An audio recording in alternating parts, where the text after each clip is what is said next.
अस्सलाम वालेकुम दोस्तों। एक दौर था जब पाकिस्तान में ऐसे ड्रामे बनते थे जो हमें बहुत कुछ सिखाते थे और कुछ ड्रामे तो हमें अल्लाह पाक के करीब ले जाते थे। ज़रा ये देखिए। नमाज साहब जी, आप 5 वक्त की नमाज पढ़ना शुरू कर देना, फिर देखे कमाल। इरशाद नहीं है, जब तवज्जो गैर अल्लाह से हटकर अल्लाह पर मरकूज होती है तो बहारें आ जाती हैं। लेकिन इस वक्त पाकिस्तान ड्रामा इंडस्ट्री पर ऐसा सवाल आ चुका है कि ऐसी चीज़ें नॉर्मल करके दिखाई जा रही हैं जिनका अंजाम बहुत भयानक है। इस साहब को देखिए जिनकी उम्र 60 साल है, नुमान इजाज। हाल ही में इन्होंने एक ड्रामा किया है बिस्मिल के नाम से, जिसमें एक अच्छे खासे बिजनेसमैन हैं और ऑलरेडी शादीशुदा हैं, बीवी बच्चे वाले हैं। लेकिन फिर इनके ऑफिस में एक लड़की काम करती है तो इन्हें उनसे इश्क हो जाता है और वहाँ से ऑनवर्ड इनकी स्टोरी आगे चलती है। उस लड़की की उम्र इनसे आधी है लेकिन इस रिलेशनशिप को बहुत नॉर्मलाइज करके दिखाया जा रहा है। इस बच्ची को देखिए जिसकी एज 16 साल है। हाल ही में इसे एक ड्रामे वो जिद्दी सी में इस मौसूफ के साथ कास्ट किया गया जिसकी उम्र 37 साल है। ये मैंने 2 एग्जाम्पल दिखाई हैं। पाकिस्तान के 99% ड्रामे ऐसे ही हैं जिसमें बेहुदा चीज़ें दिखाई जा रही हैं, बेकार रिलेशनशिप को नॉर्मलाइज किया जा रहा है और सोसाइटी में इसके बहुत बुरे असरात फैल रहे हैं। आइए आज की वीडियो में ये जानने की कोशिश करते हैं कि ये कैंसर जो हमारी सोसाइटी में फैल रहा है इसका एंड क्या है।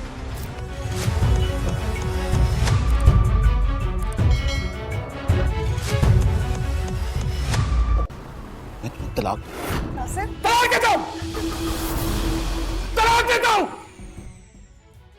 पाकिस्तान के फेमस टीवी होस्ट अनवर मकसूद ने कहा था, पाकिस्तानी ड्रामे खवातीन के लिए ऐसी घटिया दर्सगाह है जिसमें तलाक और नाजायज़ तल्लुकात की फ्री ट्यूशन दी जा रही है। और ये बात उनकी बिल्कुल ठीक है। हर फैमिली रात को मिलकर ये ड्रामे टीवी पर देखते हैं। जवान बच्चे बच्चियां अपने मोबाइल में इन्हें देखते हैं, लेकिन एक्चुअली में ये जानते नहीं कि जिस तरह की इनपुट ये अपने अंदर लेकर जा रहे हैं वैसी इनकी शख्सियत बनती जा रही है। कई फिलासफर्स ने कहा है कि जिस तरह की इंफॉर्मेशन इनपुट की सूरत में हम लेते हैं वैसी ही आउटपुट शख्सियत हमें देखने को मिलती है। अगर हम अच्छा कंटेंट कंज्यूम करेंगे तो वो हमारी जिंदगी में कहीं ना कहीं आना शुरू होगा और यही मामला बुरे कंटेंट का भी है।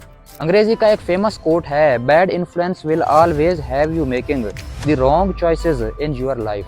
दोस्तों अगली बात जो बहुत गलत है वो ये है कि जब इस ड्रामे में कोई रॉन्ग सीन दिखाया जाता है तो ये कहा नहीं जाता कि ये गलत है और ये बहुत बड़ा जुल्म है। जब कोई सिगरेट का सीन आता है तो नीचे लिखा होता है cigarette is injurious to health, लेकिन जब एक लड़की को थप्पड़ मारा जाता है या कोई गलत रिलेशनशिप दिखाया जाता है तो वहाँ नहीं लिखते कि ये काम गलत है। हम इंसानों की ये साइकोलॉजी है कि हम जैसी चीज़ देखते हैं उसे वैसे ही एक्सेप्ट कर लेते हैं। अगर हम कोई चीज़ देखेंगे जिसमें लिखा है कि ये गलत है तो हम उसे गलत मानेंगे, लेकिन अगर कोई चीज़ गलत है और उसके साथ ये मेंशन नहीं किया गया कि ये गलत है हम उसे वैसे एक्सेप्ट कर लेंगे जैसे हमें दिखाई जा रही है। अलबत्ता कुछ दहाइयों बाद कोई एक आध ऐसा ड्रामा मिल जाता है जिसमें ये चीज़ मानी जाती है कि ये गलत है, जैसे खलीलुर रहमान कमर ने ये बहादुरी अपने ड्रामे में दिखाई और उसने एक्नॉलेज किया कि ये एक्ट गलत है। एक लड़की जब अपने हस्बैंड और बच्चे को चीट करती है फिर वो अपने बच्चे की टीचर के पास जाकर कहती है कि मैंने एक गलती ही तो की थी। गलतियां तो हम रोज करते हैं, लेकिन वहाँ हानिया टीचर कहती है मैं शादीशुदा लड़की को ऐसी गलती की इजाज़त नहीं देती और एक माँ को तो बिल्कुल भी नहीं।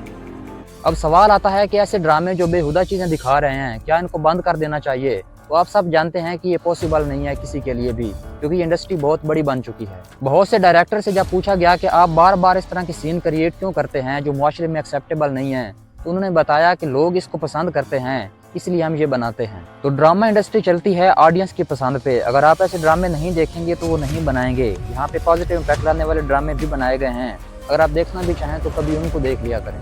मिसाल के तौर पर खुदा की बस्ती, अनकही, धूप किनारे, परिजाद या अहद वफा जैसे ड्रामे। दोस्तों यहाँ ये बात याद रखें कि मीडिया इंडस्ट्री का लाजमी इम्पैक्ट उस कंट्री पर पड़ता है। बहुत से लाइफ स्टैंडर्ड जैसा कि कपड़े, जूते, गाड़ियाँ, रिलेशनशिप, हर चीज़ इन्फ्लुएंस करती है रियल लाइफ को। अनफॉर्चुनेटली पाकिस्तान में तो ऐसी मिसालें बहुत कम दिखाई जा सकती हैं जहाँ पॉजिटिव इम्पैक्ट आया हो, लेकिन यहाँ पर मैं कोट करूँगा इंडिया की कुछ फिल्में जो सोसाइटी में एक बहुत बड़ा चेंज लेकर आई हैं। 2007 के अंदर आमिर खान की एक फिल्म तारे ज़मीन पर आई थी जो एजुकेशन सिस्टम को लेकर बनाई गई थी कि हम बच्चे को फोर्स करते हैं पढ़ने के लिए, उसके अंदर का टैलेंट नहीं देखते। ये फिल्म इतनी फेमस हुई थी कि कई स्कूलों ने इस फिल्म की वजह से अपने बच्चों पर सख्ती छोड़ दी और कई वालिदैन ने भी इसे पसंद किया और अपने बच्चों पर सख्ती करना छोड़ दी। ये बहुत बड़ा इम्पैक्ट था जो क्रिएट हुआ एक फिल्म की वजह से। 2009 के अंदर आती है 3 इडियट्स। ये भी एजुकेशन सिस्टम को लेकर बनाई गई थी। इसमें एक ही बात कही गई थी कि डोंट चेज सक्सेस, कामयाबी के पीछे ना भागो बल्कि काबिल बनो, कामयाबी आपके पीछे भागेगी। 2014 के अंदर आती है पीके फिल्म जिसने लोगों की सोच ही बदल दी। हर मजहब के वो गुरु जो खुदा के नाम पर लोगों को लूटते हैं उनको एक्सपोज किया गया। इससे ना सिर्फ हिंदुओं में तब्दीली आई बल्कि मुसलमानों में भी बहुत बड़ी तब्दीली देखने को मिली। इसी तरह अक्षय की फिल्म टॉयलेट हो या पैडमैन, इन सब ने बहुत बड़ा चेंज लाया था सोसाइटी के अंदर।